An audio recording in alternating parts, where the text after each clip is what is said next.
Bem-vindo a todos aqui no canal, e em especial o nosso amigo Nildo. Seja bem-vindo, Nildo, ao nosso canal, Adventista Sucatinga Beberibe 7.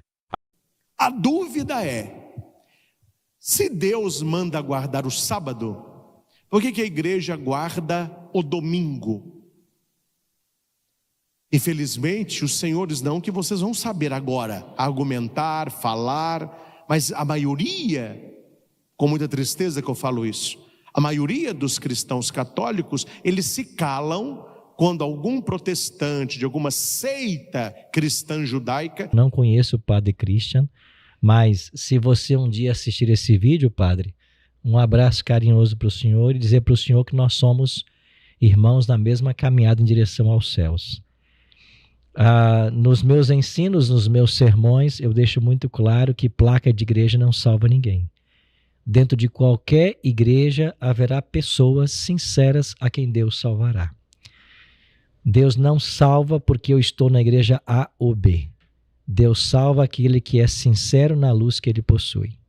Eles misturam os conceitos, eles são cristãos, mas eles creem em coisas do judaísmo. É muito complicado certas igrejas hoje, a gente não sabe qual é a tônica delas, se é cristã ou se é judaica. Ela não é judaica porque ela prega Cristo, mas ela não é cristã porque os ritos é do judaísmo. Então eles misturam as coisas, chamam igrejas cristãs judaicas, misturam. E a gente vê na estrada, não poucas vezes, em pedras, em placas, lembra de guardar o dia de sábado. Na realidade não, né? Não só os judeus guardam o sábado. E além dos judeus e da igreja adventista, você tem várias outras denominações que guardam o sábado, né? Como, por exemplo, os próprios batistas do sétimo dia. E se alguma pessoa desta igreja ou seita vai lá na sua porta e ela fala assim, pega a sua Bíblia para mim. Aí você pega a sua Bíblia e entrega para a pessoa. Ela vai abrir em Deuteronômio 5. Isso quando ela não está falando de imagem de Deuteronômio 9, né? É os dois textos que eles gostam. Aí vai falar para você, tá vendo? Qual que é a sua religião? Aí eu sou cristão, católico, mas é católico mesmo de IBGE. Não, eu vou à missa. Ah, então tá bom. Agora me fale, a sua igreja é uma igreja errada. A igreja católica, ela perverteu a Bíblia. O Papa mudou as coisas. Por que você está falando isso? Porque em Deuteronômio 5:12, fala para guardar o sábado. Vocês guardam o domingo, vocês são dominicais. A Bíblia manda guardar o sábado. Como que vocês guardam o domingo? Aí o católico que não sabe vai falar o quê? Religião não se discute não. Fica você com a sua fé, eu fico com a minha, vamos aqui tomar um café, não vamos conversar não. Na verdade, por que religião não se discute? Porque não sabe.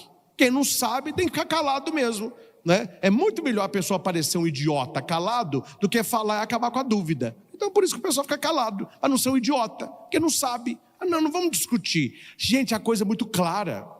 É fácil você entender aqui o processo. Deuteronômio, o povo saiu do Egito, está indo para a terra prometida e Deus está fazendo alianças preparatórias com o povo. Por que aliança preparatória? Porque não é aliança definitiva, não é uma aliança eterna. São preparatórias. Preparatórias a quê, padre? A aliança eterna, a última, que não há outra aliança. Então existe, hoje em dia eles inventaram isso, né? Não estou criticando não, mas desnecessário, mas tem. Existe o anel de compromisso, não tem esse anelzinho? O casalzinho lá, 12 anos, começa, amor, love, vida. Aí arruma um anelzinho, tadinho, né? Carência. Aí põe um anelzinho no dedo. Aí você anda com aquele anelzinho. Aí um dia fala assim, vamos namorar? Vamos namorar. Aí ele pede, quer namorar comigo? É amor ou é amizade? Não, é amor. Então, coloca o anel de namoro, de um compromisso mais sério. Aí a moça fica doida para esse namoro evoluir, para colocar qual? O de noivado. Mas ela está doida para se livrar daquele. Qual que os casais querem? O anel do matrimônio, aliança matrimonial. Esta é eterna. As outras são passageiras, elas vão sendo substituídas. As alianças do Antigo Testamento são essas preparatórias, porque a palavra testamento na Bíblia, do latim testamentum, significa aliança. Então, no pé da letra, não seria Antigo Testamento e Novo Testamento. Seria Antigos Testamentos e Novo Testamento. Por que no plural antigo? Porque não é uma aliança, são várias. Tem aliança que Deus faz com Noé. Tem aliança que Deus faz com Abraão. Tem aliança que Deus faz com Moisés. Deus vai fazendo alianças com o povo e o povo vai quebrando a aliança do Antigo Testamento. Então, o judeu do Primeiro Testamento, ele haverá de guardar o Shabat. O cristão, ele haverá de guardar o domingo. Então, sábado não é para judeu. E a maior prova disso é que quando você abre a sua Bíblia, no primeiro evento dela registrado, a criação, e você vai aqui para o capítulo 2, e eu queria ler aqui os versos 1 a 3 com vocês. Olha o que diz a Bíblia em Gênesis 2, 1 a 3. Assim, pois, foram acabados os céus e a terra e tudo que neles há. E havendo Deus terminado no sétimo dia a sua obra que tinha feito, descansou nesse dia de toda a obra que tinha feito, e abençoou o sétimo dia e o santificou, porque nele descansou de toda a obra que como Criador fizera. Veja, nós temos em Gênesis capítulo 2, duas pessoas criadas, Adão e Eva. E Deus já separa o sétimo dia e faz três coisas. Ele descansa, ele abençoa e ele santifica. Não tinha nenhum judeu aqui, né? Você tem Adão e Eva, os ancestrais da humanidade. Então, o sábado foi pensado por Deus para a humanidade. Então, o sábado não foi dado para o povo judeu, foi dado para a humanidade. Agora, por que é tão comum no meio cristão, religioso, né, protestante ou pentecostal, a ideia de que o sábado é dos judeus? Bom, judeu é o termo que vem da tribo de Judá, que era uma das 12 tribos de Israel. O povo de Israel tem como ancestral Abraão. Então, em Gênesis 12 e Gênesis 15, Deus chama Abraão, faz uma aliança com ele e promete que através de sua descendência o mundo inteiro seria abençoado. Então vem Abraão, Isaque, Jacó, os 12 filhos, o povo de Israel. Então a aliança de Deus com Abraão, que se estendeu para sua descendência, fez do povo de Jacó, ou Israel, o povo de Deus do Antigo Testamento. Então, ser membro da família de Deus no Antigo Testamento era ser membro da nação de Israel. E isso poderia acontecer por nascimento ou por circuncisão.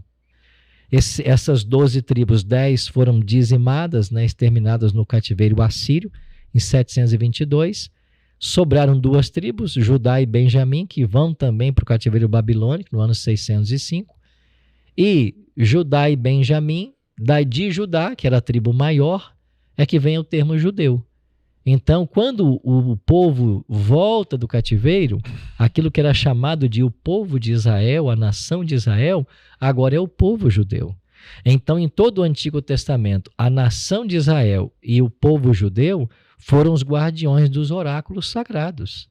Eles tiveram a verdade com eles. E Deus queria que essa verdade fosse pregada. Mas a verdade não estava restrita a eles. E tem aqui, Denis, um último texto, em Isaías capítulo 56, que deixa isso de uma forma muito transparente e clara sobre os objetivos que Deus tem com relação ao sábado. Olha aqui em Isaías capítulo 56, nos versos 2 a 7. Bem-aventurado o homem que faz isso, e aquele que nisto se firma, que se guarda de profanar o sábado, que guarda a sua mão de cometer algum mal. Olha só, não mencionou aqui que é o judeu que deve guardar o sábado. É o homem. O verso 3. O estrangeiro que tiver se unido ao Senhor. O que significa se unido ao Senhor aqui? Ele aceitou a pregação da nação de Israel. Ele aceitou os oráculos sagrados que Israel mantinha, as verdades da lei, né? Então, o estrangeiro que estivesse unido ao Senhor não deve dizer: o Senhor certamente me excluirá do seu povo. E um eunuco não deve dizer: eis que eu sou uma árvore seca. Pois assim diz o Senhor: aos eunucos que guardam o meu sábado, escolhem aquilo que me agrada e abraçam a minha aliança. Darei no seu templo e dentro das minhas muralhas um memorial e um nome melhor que os filhos e filhas. Então, o sábado não foi dado para uma nação específica, foi dado para a humanidade. Agora, como Deus chamou Israel e escolheu Israel, não por ser maior nem melhor, porque era um povo pequenino, né? Como Deus escolheu Israel para ser o seu representante, ele conferiu a lei a Israel. E Israel que defendeu o sábado, né? Quando vem Jesus Cristo, e na última ceia, ele pega o cálice e diz assim: tomai todos e bebei. Este é o cálice da nova. As outras ficaram velhas, agora é nova. Nova e eterna aliança. Não há outra. Esta é a aliança maior. As outras foram preparativas para essa. O Antigo Testamento preparou a vinda do Messias, Jesus Cristo, Mexiá, o Messias, Cristós, ungido, Jesus, Yeshua, Deus salva. Então ali estava a plenitude no alto da cruz. Quando Jesus é crucificado, é num dia 14 de Nisan. Naquela época o mês era esse, o dia era esse, a hora nona. E Jesus ele morre numa, para nós, sexta da paixão.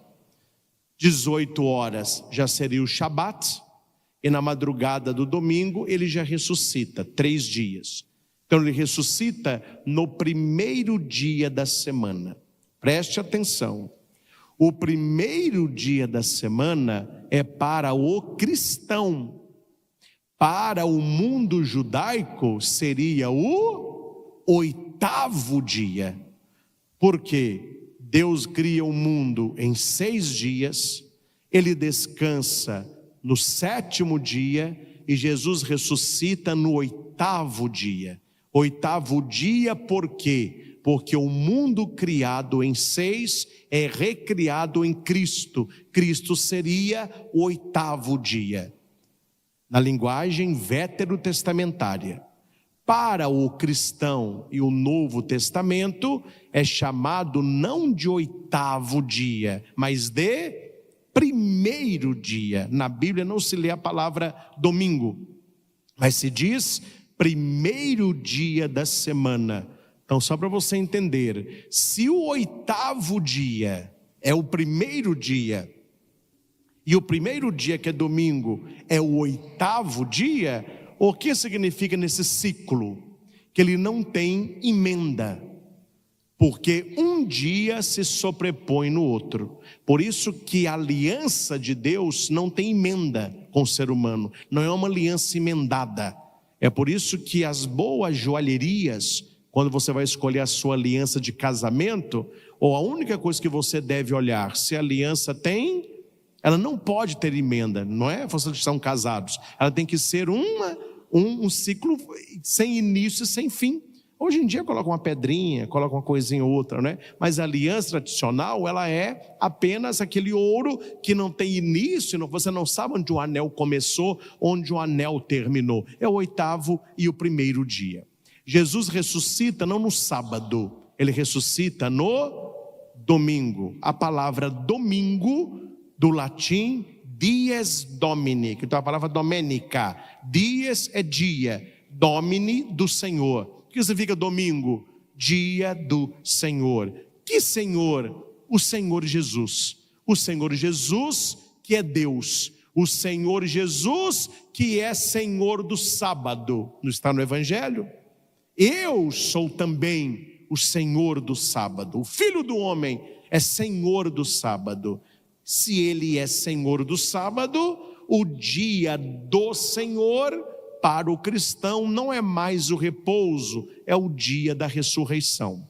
E aqui entendam bem, não foi a igreja, Não foi o Papa que numa canetada falou, ó, o dia do Senhor agora é o domingo, não quero saber de sábado, temos que dar uma canetada aí e soltar um documento. Não. Se você pega a vida de Jesus Cristo, o evento ressurreição, ele é um evento dominical, no primeiro dia da semana. Quem lê Bíblia, entende aí de Bíblia, todas as aparições do Cristo ressuscitado acontecem no primeiro dia da semana. A ascensão de Jesus ao céu é no domingo. Pentecostes, a descida do Espírito, é no domingo. Os cristãos dos Atos dos Apóstolos, eles celebram a Eucaristia, a fraciopanes, a fração do pão, no primeiro dia da semana, que é o domingo. No século I, todos os sacramentos da igreja, principalmente o batismo e a Eucaristia, eram realizadas no domingo. Então aqui houve uma divisão. O judaísmo permanece no Antigo Testamento, porque eles não aceitam Jesus como Messias. Eles permanecem na Antiga Aliança, guardando o sábado. O cristão, ele pega a nova e eterna aliança de Cristo. Diz assim, Atos 2,46, diariamente perseveravam unânimes no templo, partiam o pão de casa em casa e tomavam as suas refeições com alegria e singeleza de coração. De que a Bíblia está falando? Partiam o pão de casa em casa. É a celebração da Eucaristia, como alguns querem afirmar? Aqui está dizendo diariamente. Está falando das refeições. Eles tinham tudo em comum. Eles se alimentavam juntos, eles trabalhavam, cada um buscava atender a necessidade de outrem. Então, essa expressão vai aparecer várias vezes. Agora, quando nós vamos aqui para Atos, capítulo 20, e o versículo 7, que é um texto mais comumente usado, diz assim, Paulo está em Troade, nesse momento, e aí no primeiro dia da semana, nós nos reunimos a fim de partir o pão. Paulo, que pretendia viajar no dia seguinte, falava aos irmãos e prolongou a mensagem até meia-noite. Por que esses irmãos estavam reunidos no domingo? Porque era um costume da igreja? Não, porque Paulo viajaria no dia seguinte. Eles queriam ouvir Paulo mais uma vez. E Paulo foi lá falar para eles no domingo, porque na segunda ele seguiria a viagem. Então o domingo é o dia que se unia para partir o pão. Será que é? Aqui diz que ele prolongou o seu discurso até meia-noite, ou quase meia-noite. Aí tem a história de Eutico, que ele dorme, cai lá, morre, Paulo ressuscita. E eu queria ir para o versículo 11 agora. Subindo de novo, quer dizer, Paulo volta para o local onde estava, depois de haver ressuscitado o Eutico, partiu o pão e comeu. Mas espera aí, não era quase meia-noite? Então, que dia que Paulo partiu esse pão e comeu? Não foi no domingo. Foi na segunda. Porque já havia dado o pôr do sol. Perfeito. Já era segunda-feira. Então, se eu quero usar esse texto para dizer que a Eucaristia se fundamenta no partir do pão no domingo, eu estou cometendo um erro crasso de exegese. Eu estou simplesmente ignorando que na Bíblia o dia começa a se pôr do sol. Então, a Eucaristia tinha que ir para a segunda e não mais para o domingo.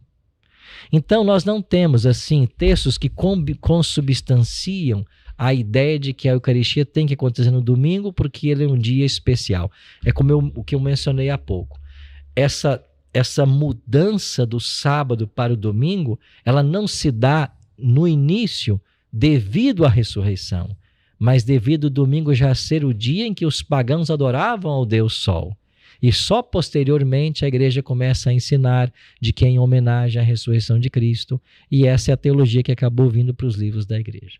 Muitas pessoas dizem assim, a lei ela foi abolida na morte de Jesus. Que lei foi abolida na morte de Jesus? A lei moral. Se a lei moral foi abolida, então eu posso matar, roubar, adulterar? Não, isso eu não posso. Então não foi abolida a lei moral. Não teve lei abolida na cruz.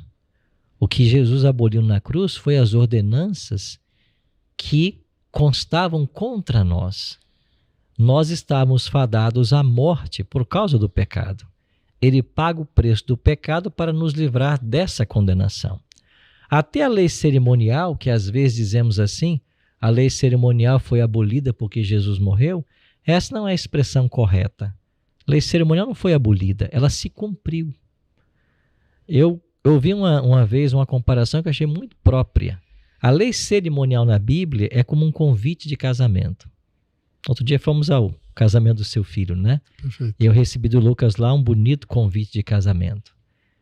Aí você guarda aquele convite com carinho, ele demonstra que a família tem apreço por você, você está sendo convidado para um momento especial da família. Aí você tem no convite o endereço onde vai ser o encontro, tem acesso ao evento, mas quando acabou o evento, o convite cumpriu o seu papel. Ele não tem qualquer finalidade mais. Isso é a lei cerimonial. Ela apontou para Cristo. Quando ele veio, toda aquela lei de ordenanças que constava da matança de animais, do ministério sacerdotal, do Yom Kippur, do sumo sacerdote, tudo aquilo apontava para Jesus e se cumpriu nele. Ela então cumpriu o seu papel. Ela nunca foi abolida, ela cumpriu o seu papel. Ela não tem mais validade agora. Agora a lei moral não, ela continua. Por que Jesus mudaria o sábado, um mandamento do decálogo, após a sua morte? Que lógica haveria nisso? Por que ele mudaria esse mandamento? E quando a gente vai para a Bíblia, o que a gente percebe é exatamente o contrário. Olha aqui, em Lucas 23, você tem aqui o relato do sepultamento de Jesus. Cristo foi crucificado numa sexta-feira, né? José de Arimateia, que foi lá pedir o corpo de Jesus, Pilatos deu a ele. Aí o verso 53 diz assim, Lucas 23, 53. E tirando-o da cruz, envolveu-o num lençol de linho e o depositou num túmulo aberto numa rocha onde ninguém havia sido sepultado ainda. Aí vem o verso seguinte, era o dia da preparação e o sábado estava para começar. Primeiro detalhe que eu ia dar uma paradinha aqui. Era o dia da preparação? Sim, porque a sexta-feira é o dia de se preparar para receber o sábado. As mulheres, diz o verso seguinte, que tinham vindo da Galileia com Jesus desde a Galileia, seguiram José, viram o túmulo e o corpo como ali foram depositado. Então se retiraram para preparar os óleos aromáticos e perfumes e no sábado descansaram segundo o mandamento. O corpo de Jesus não foi embalsamado porque o sábado se aproximava e eles descansaram segundo o mandamento. O Evangelho de Lucas foi escrito quando? Décadas depois desse evento. Alguns estudiosos creem que Lucas foi escrito no ano 63.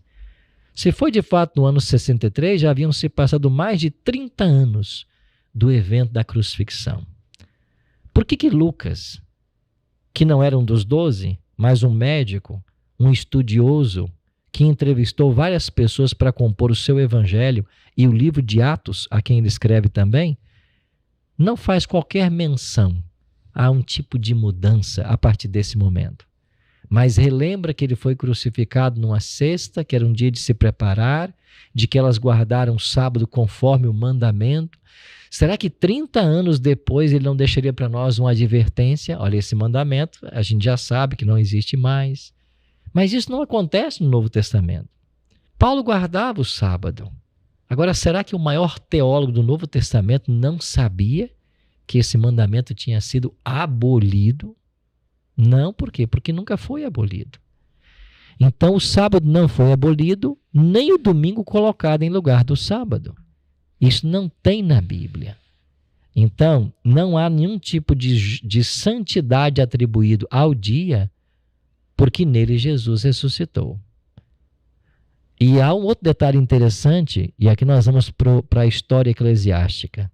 Quando a igreja cristã começou a abraçar o domingo, nos primeiros séculos já, ela não abraça o domingo porque nele Jesus ressuscitara. Ela abraça o domingo porque ele é o dia venerável do sol. Porque era o dia que os pagãos dedicavam ao dia do sol. Então houve uma valorização do primeiro dia da semana em função dos costumes que já haviam de se adorar aos deuses pagãos no primeiro dia. Não porque Jesus nele havia ressuscitado. Foi séculos depois que essa associação começou a ser feita. Aqui, por exemplo, em Lucas capítulo 24, a partir do versículo 13, você tem a experiência de Jesus com os discípulos no caminho de Emaús. Veja, Emaús era uma vila que distanciava 30 quilômetros de Jerusalém. Quanto tempo você gasta andando a pé para percorrer 30 quilômetros? Você gasta um bom tempo, né? E lá estavam os dois discípulos indo para Emaús. Cristo se une a eles nessa caminhada em algum momento. Ele começa a pregar para eles, né? E aí Jesus, quando chega na aldeia de Emaús, ele dá a dica que ele vai continuar a viagem. A Bíblia diz isso, né? Ele dá a entender que ele vai continuar a caminhada sozinho. E os discípulos dizem assim, não, fica conosco porque o sol já está se pondo. Porque já é tarde, o dia já vai terminar.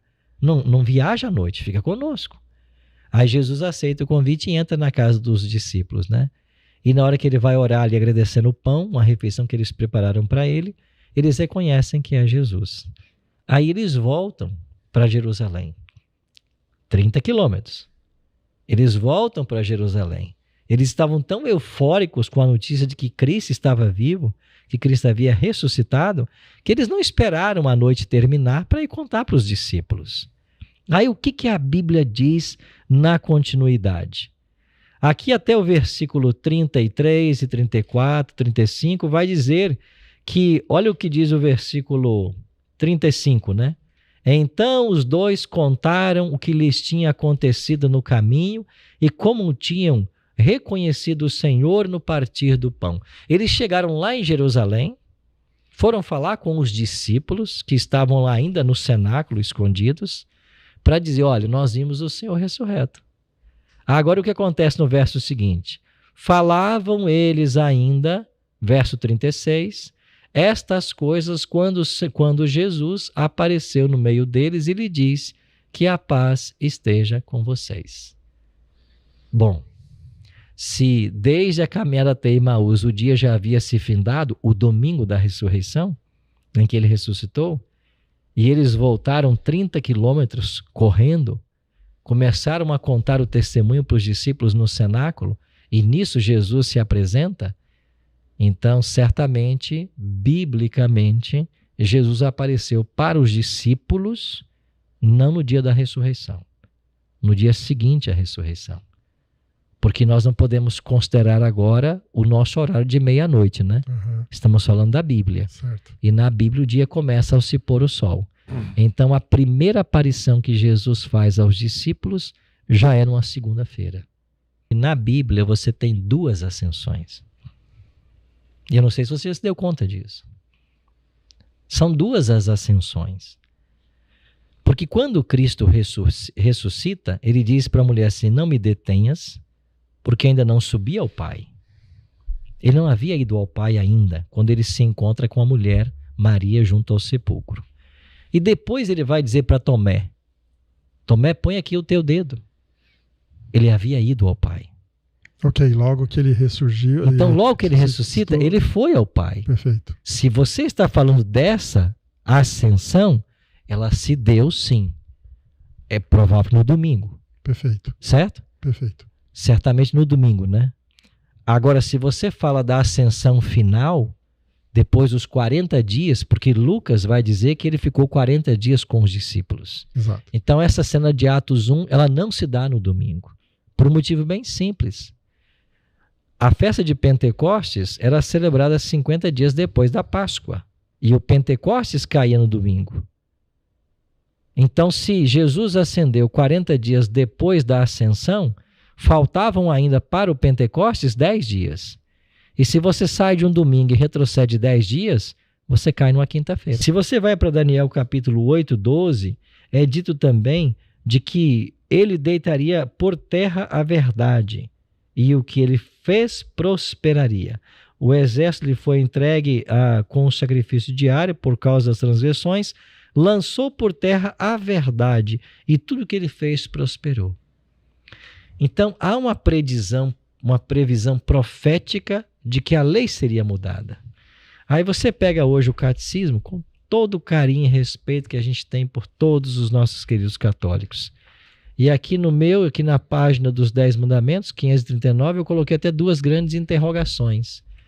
Porque aqui já desapareceu o 2º mandamento, que proíbe adorar a imagem de escultura, e trocaram o sábado pelo domingo. Como tiraram o 2º mandamento, que proibia adorar a imagem de escultura, ficaram com 9. Aí tiveram que dividir o 10º mandamento da lei de Deus em 2, para voltar a ter 10. E aí você pode conferir o catecismo com aquilo que está escrito em Êxodo capítulo 20, versos 3 a 17. Então essa mudança, essa tentativa, ela já estava profetizada em Daniel. Agora, por que o diabo ataca de forma especial o 2º mandamento, que fala sobre adoração, e o 4º mandamento, que fala sobre o Deus Criador? É porque o diabo sempre quis ser adorado. Ele foi expulso do céu porque ele cobiçou a posição de Deus. Na tentação do deserto lá, a última tentação e a mais forte foi: se você se prostrar e me adorar, eu te darei os reis da terra. O diabo sempre quis ser adorado. E porque ele sempre quis ser adorado, o mandamento que ensina que Deus é o Criador e que por isso ele deve ser adorado é odiado pelo diabo. É por isso que ele trabalha para tirar da lei o sábado, porque é o único mandamento que aponta que Deus é o Criador e por isso nós devemos adorá-lo, porque ele é o nosso Criador.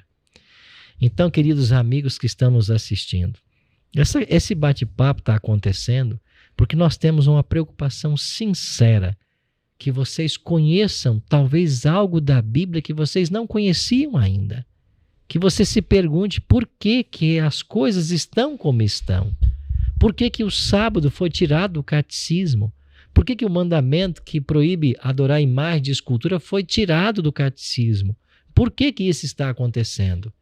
É porque o diabo não quer que Deus seja adorado. Ele quer ser adorado no lugar de Deus.